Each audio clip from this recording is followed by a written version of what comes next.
Ashamaa harka fuunee hordoftootaa fi daawwattoota keenya kabajamoo fi jaallatamoo akkam jirtan nagaan keenya bakkuma jirtanitti simbira haa ga'u isiniin jecha oduuwwan jajjaboo yeroo ammaan tanaatiif jennee qabannee dhufneetti jirra. Hanga xumuraatti nu faana turuudhaan yaada keessan gama koomentiitiin nuuf barreessaa isiniin jecha YouTube chaanaalii keenya sabiskiraayib godhuudhaan miseensa ta'uun viidiyoon keenya namoota hedduu bira akka ga'uuf laayik sheer godhuu hin dagatinaa isiniin jenna. Kallattumaan gara oduutti isin dabarsina. Odeessa jalqabaatiin waraanni bilisummaa Oromoo zoonii Harsadeetii fi zoonii Bahaa keessatti waraana mootummaa adabuu beeksiseeti jira. Waraanni bilisummaa Oromoo zoonii Harsadee godina Kibba Lixa Shaggar aanaa Sooddoo Daacii kan Dadabballee jedhamu keessatti sadaasa 10/2025 waaree dura sa'aatii 6 hanga 7tti waraana Abiyyi Ahmad maqaa sakattaa waraana bilisummaa Oromoo jedhuun bobbaatee ummata nagaa darartuu irratti tarkaanfii ilaaleessaa fudhateen hedduu du'aa fi madoon adabee injifannoo argatee jiraachuu beeksiseeti jira. Tarkaanfii fudhachuu beeksise kanaanis waraana mootummaa irraa 17 battalatti ajjeesuun loltoota 10 ammoo madoo dandammii hin qabneen adabuudhaan injifannoo boonsaa argatee jiraachuu beeksise. Akkasuma lola kanaan gama meeshaatiin qawwee akamaa 4 waraana mootummaa irraa hiikuudhaan galii dantaa qabsoo bilisummaa Oromootiif oolchee jiraachuus ifoomseeti jira. Waraanni bilisummaa Oromoo zooniilee waraanaa garaagaraatti tarkaanfii waraana Abiyyi Ahmad irratti fudhatu jabeessee itti fufuudhaan waraana bilisummaa Oromoo zoonii Bahaa godina Harargee Lixaa aanaa Hancaar Araddaa Gaalaa keessatti lola sadaasa 10/2025 ganama sa'aatii 4 irraa jalqabee hanga galgala sa'aatii takkaatti tarkaanfii loltoota Abiyyi Ahmad maqaa sakattaa waraana bilisummaa Oromoo jedhuun bobbaatee irratti fudhachuu beeksiseen hedduu du'aa fi madoodhaan adabee injifannoo boonsaa argatee jiraachuu ifoomseeti jira. Tarkaanfii fudhachuu beeksise kanaan waraana Abiyyi Ahmad irraa 55 ajjeesuu kan beeksise yoo ta'u loltoota 22 ammoo madoo cimtuudhaan adabuun injifannoo argatee jiraachuu beeksise. Akkasuma waraanni bilisummaa Oromoo godina Wallagga Bahaa aanaa Saassiggaa bulchiinsa magaalaa Angar kan daangar tokkoffaa bulchiinsa magaalaa Balloo ganda Milkiitii fi iddoo addaa 80 bulchiinsa magaalaa Bareedaa kan Bultii Jigii bulchiinsa magaalaa Jimaataa ganda Bageetii fi ganda Loomicaatti waraanni bilisummaa Oromoo sadaasa 12 tarkaanfii waraana Abiyyi irratti fudhatee loltoota diinaa irraa 50 ol ajjeesuun hedduu madeessee jiraachuu beeksiseeti jira. Odeessa biraatiin manni murtii dhimma obbo Taayyee Danda'a irratti sadaasa 12 murtii kanneen himataawwan isaan irratti dhiyaate 3 keessaa 2 bilisa taasisee himata sadaffaaf balleessaa irratti muruu abukaattoon isaanii obbo Abarraa Nigus himaniiti jiru. Obbo Abarraan obbo Taayyee dhaddacha irratti himataawwan jalqabaa lameen jechuun qaamolee waraanarra jiran kan mootummaan diina farrajeef deeggarsaa milee kennuu fi afaan ta'uu akkasuma hojii qaamoleen kun mootummaan humnaan kuffisuudhaaf yaalaniif deeggarsa kennuu himataawwan jaman sirriitti ofirraa qolataniiti jiru jechuun bilisa jechuun ibsaniiti jiru. Kanaan duraa sagayya 6 bara 2024 dhaddachummaan mana murtii kun murtee wal fakkaataan obbo Taayyeen himataawwan lamaan amma isaan bilisa ittiin jaamaniin bilisa jechuun mureeti ture. Obbo Abarraan itti dabaluudhaan himata sadaffaa jechuun meeshaa waraanaa seeraan alaa eeyyamni isaa hin mirkanoofne hidhachuun himata joo ofirraa hin qolanne jechuun balleessaa irratti muree yaada murtii adabbii duraa dhageeffachuudhaaf beellama sadaasa 24 bara 2025tti qabu ibsaniiti jiru.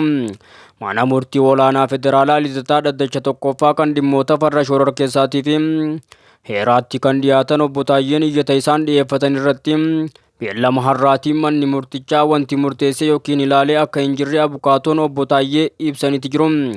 Dhaddacha onkololeessa 23 bara 2025 taa'amee ture irratti himatamaa obbo Taayyeen mana murtichaatiif mirgi namoomaa isaanii sarbamuu ilaalchisee bu'aan qorannoo koomishinii mirgoota namoomaa Itoophiyaa kan mana murtichaatiif dhiyaate irratti akka murtiin kennamu iyyatanii turan. Dabalataan sadaasa 10 bara 2025 abukaattoon isaanii obbo Abarraan himata kanaa waliin kan hidhata hin qabne meeshaawwan manaa 10 fudhatamuu ilaalchisee iyyata biroo mana murtiitiif dhiyeessuu ibsaniiti jiru. Har'aas iyyataawwan kana lameen irratti manni murtichaa wanti jee hin jiru jechuudhaan Abukaattoon obbo Taayyee obbo Abarraa Nigus ibseeti jira. Deetaa ministeera nagaa Itoophiyaa kan turan obbo Taayyeen ji'a muddee bara 2023 to'annoo jala kan oole. Kana hordofeetis himata irratti dhiyaateef mana murtii olaanaa federaalaa Lidataa dhaddacha tokkoffaa kan dhimmoota farra shororkeessaatii fi heeraatti ofirraa faccisaati jiran. Manni murtichaa hagayya 6 bara 2025 dhaddacha taa'ee tureen galmee obbo Taayyee irratti murtee dabarsuudhaaf onkololeessa 23 bara 2025 qabateeti ture. Haa ta'u malee onkololeessa 23 bara 2025 irratti waa'ee murtii kanaa ilaalchisee waan nuti hin xumurreetu jira sababa jedhuun beellama biroo sadaasa 3 2025 tti dabarse. Sanaan boodaas abbaan seeraa dhaddachaa hin guunne jechuun beellama dabre sadaasa 3 irraa gara beellama sadaasa 12 2025 tti dabarsuun isaa kan yaadatamudha. Odeessa biraatiin Ministeerri dhimma alaa Masrii buufata poortii Suudaanitti Alburhaan waliin dhimmoota rakkoo Suudaanii fi laga Naayil irratti mari'atan. Ministeerri dhimma alaa Masrii Badri Abdullaatiin kibxata dura taa'aa mana maree mootummaa ce'umsaa Suudaan Jeneraal Abdel Fattah Alburhaan waliin poortii Suudaan keessatti wal arguudhaan wal dhabdee biyyattii keessatti deemaa jiruu fi dhimmoota tumsa laga Naayil waliin wal qabatan irratti mari'achuu isaanii tajaajilli odeeffannoo mootummaa Masrii gabaasee jira. Walgahii kana irratti ministeerri dhimma alaa Suudaan Muheddiin Saalimis kan irratti hirmaate yoo ta'u, pirezidaantiin Masrii Abdullaatiin ergaa dabarsaniin Kaayiroon Suudaaniif tumsa tokkummaa, tasgabbii fi mirga abbaa biyyummaa isheetiif deeggarsa barbaachisu akka gootu irra deebi'uun mirkaneessanitti jiru. Akka ibsi ministeerri dhimma alaa Masrii irraa beebsutti biyyoonni lamaan gocha dhiyoo Suudaan keessatti deemaa jiru irratti mari'achuun barbaachisummaa nageenya Suudaanii fi dhaabbilee biyyaalessaatiif barbaachisaa akka ta'e jala sararanii dubbatanii jiru. Abdullaatii Fattah Alsiisii akka himanitti kunis kan irraa maddee Masrii fi Suudaan walitti dhufeenya yeroo dheeraa seenaadhaaf obbolummaan biyyoota lamaan gidduu jiru irraa kan ka'e ta'uu dubbataniiti jiru. Mariin kun nageenya bishaaniitii fi tumsa bishaan laga Naayil irratti kan xiyyeeffate ta'uu gammoonni lachuu ejjennoodhaa fi tokkummaa qaban irra deebi'anii mirkaneessan. Seera idil addunyaa bu'uura godhachuudhaan itti fayyadama qabeenya bishaanii waliinii bulchuu guutummaatti kabajuu fi tarkaanfiiwwan gama tokkoon laga Naayil irratti fudhataman waliin ittisuu akka qaban cimsanii dubbachuutu gabaafame. Jeneraal Alburhaan deeggarsa Masrii irraa itti fufee jiruun dinqisiifannaa isaaniif qaban ibsuudhaan yeroo Suudaan rakkoo keessa jirtutti Masriin deeggarsa onnee irraa maddeef walirraa hin cinneen nu cinaa dhaabbatte jechuun galateeffate jira. Ministeerri dhimma alaa Badri Abdullaatiin gama isaaniitiin Masriin Suudaan keessatti nagaa buusuudhaaf michoota naannootiif idil addunyaa waliin hojjechuudhaaf qophii ta'uu ishee irra deebi'anii mirkaneessanii jiru. Dabalataanis sarbamiinsa seeraatii fi gocha gara jabummaan guutame kan dhiheenya kana magaalaa Alfashar keessatti raawwatame balaaleffachuudhaan Kaayiroon mootummaa tasgabbiif bulchiinsa biyyattii deebisuudhaaf kan kaayyeeffate deeggaruun ishee irra deebi'uudhaan ibsaniiti jiru. Ministeerri dhimma alaa Masrii Kaayiroon dhukaasa dhaabuudhaaf gargaarsa namoomaa uummata Sudaan dhaqqabsiisuuf tattaaffii dippiloomaasii gara lamaaniif karaa waltajjiiwwan naannootii fi idil addunyaa kanneen garee biyyoota afran idil addunyaa wajjin akka kabachiiftu hubachiiseeti jira. Odeessa biraatiin paartiileen siyaasaa filannoo bara 2026tiin dura sirni dimookiraasii dhugaa akka hojii irra oolu gaafatan. Gareen paartiilee mormitoota Itoophiyaa 10 of keessaa qabu mootummaan haaromsa bu'uuraa dimookiraasii hojii irra oolchuudhaaf osoo filannoo waliigalaa bara 2026 hin gahin haal duree tokkoon malee dirree siyaasaa akka bal'isu gaafachuun haala amma jiruun carraan dimookiraasiin dhiphaa akka ta'e akeekanii jiru. Ibsa waloo gareewwan mormitootaa akka addi bilisummaa Oromoo, Koongiresii Federaalistii Oromoo, Paartii Dimookiraatawaa Hibrii Itoophiyaa, Baaldaraas Paartii Areenaa Birmadummaa fi Dimookiraasii Tigraay fi paartiilee mormitootaa biroo of keessatti hammate waliin ta'uudhaan boordiin filannoo biyyaalessaa Itoophiyaa qophii filannootiif adeemsa filannoo dimookiraasiitiif wantoota bu'uuraa tokkollee guutummaatti hojiirra oolchuu dhabuu ibsaniiti jiru. Filannoon Itoophiyaa keessatti kanaan dura gaggeeffamaa ture sirna siyaasaa abbaa irree seera qabeessa taasisuudhaaf kan qophaa'edha kan jedhan ibsa isaaniitiin itti dabaluunis filannoon tokko mallattoo mirga dimookiraasii lammiilee ta'uu qaba malee meeshaa bulchitoonni aangoo itti tiksan ta'uu hin qabu jedhanii jiru. Gareen kun filannoo bara 2026 tarkaanfii dhugaa gara ce'umsa dimookiraasiitti fiduudhaaf mariin siyaasaa hunda hammate kanneen biyya baqaatii fi qabsoo hidhannoo keessa jiran dabalatee humnoota siyaasaa hunda walitti fiduun biyyattii gara araaraatiif haaromsa sirna dimookiraasiitti ceesisuun barbaachisaa akka ta'e ibsaniiti jiru. Adeemsa filannoo sirrii ta'e kamiyyuu keessatti nagaa fi tasgabbiin barbaachisaa ta'uu ibsuudhaan waldhabdeen naannolee Oromiyaa, Amaaraa, Tigraay, Affaarii fi naannolee biroo keessatti deemaa jiru akka dhaabbatu waamicha godhaniiti jiru.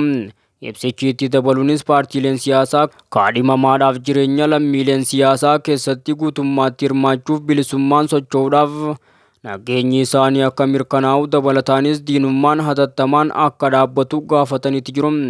Gareen mormitootaa kun dabalataan haalduree tokko malee dirreen siyaasaa akka banamu, hidhamtoonni siyaasaa hundi akka gadi lakkifaman, waajjiraaleen paartii mormitootaa cufaman akka banaman, akkasumas namoota siyaasaa irraa doorsisaa fi sodaachisni akka dhaabbatu gaafataniiti jiru.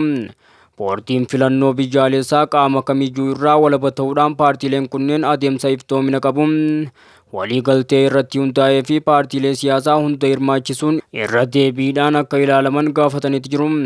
Akkasumas bakka bu'ummaa madaalawaa ta'e mirkaneessuudhaaf ulaagaalee daangessan kanneen akka mallattoo sassaabuu, galmee paartii haquu fi seerota filannoo irratti fooyya'insi bal'aan akka taasifamus dhaamaniiti jiru. Gareen kun dhaabbileen mootummaa keessumaa humnoonni nageenyaa, dhaabbileen tikaatii fi qaamolee haqaa qaama kamiyyuu irraa walaba akka ta'an cimsanii gaafatanii jiru.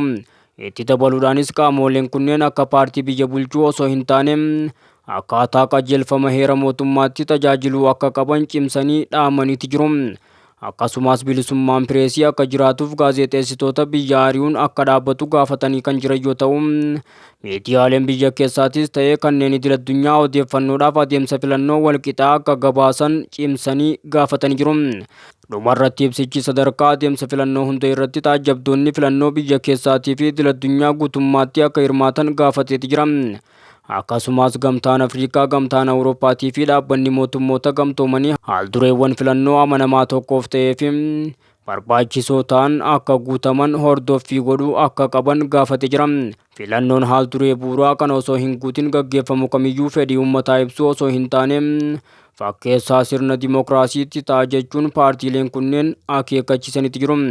Ibsa waloo kana paartii Dimookiraatawaa Itoophiyaa, Hibir, paartii tokkummaa Dimookiraatawaa uummata Sidaamaa, Baaldaraas, paartii warraaqsa uummata Itoophiyaa, paartii hawaasummaa Dimookiraatawaa Itoophiyaa, waldaa tokkummaa paartiilee siyaasaa Itoophiyaa, adda bilisummaa Oromoo, Koongireesii Federaalistii Oromoo, paartii sochii biyyaalessa Walaayitaa fi paartii Areenaa Dimookiraasii fi birmadummaa Tigraay faatu waliin ta'uudhaan baase.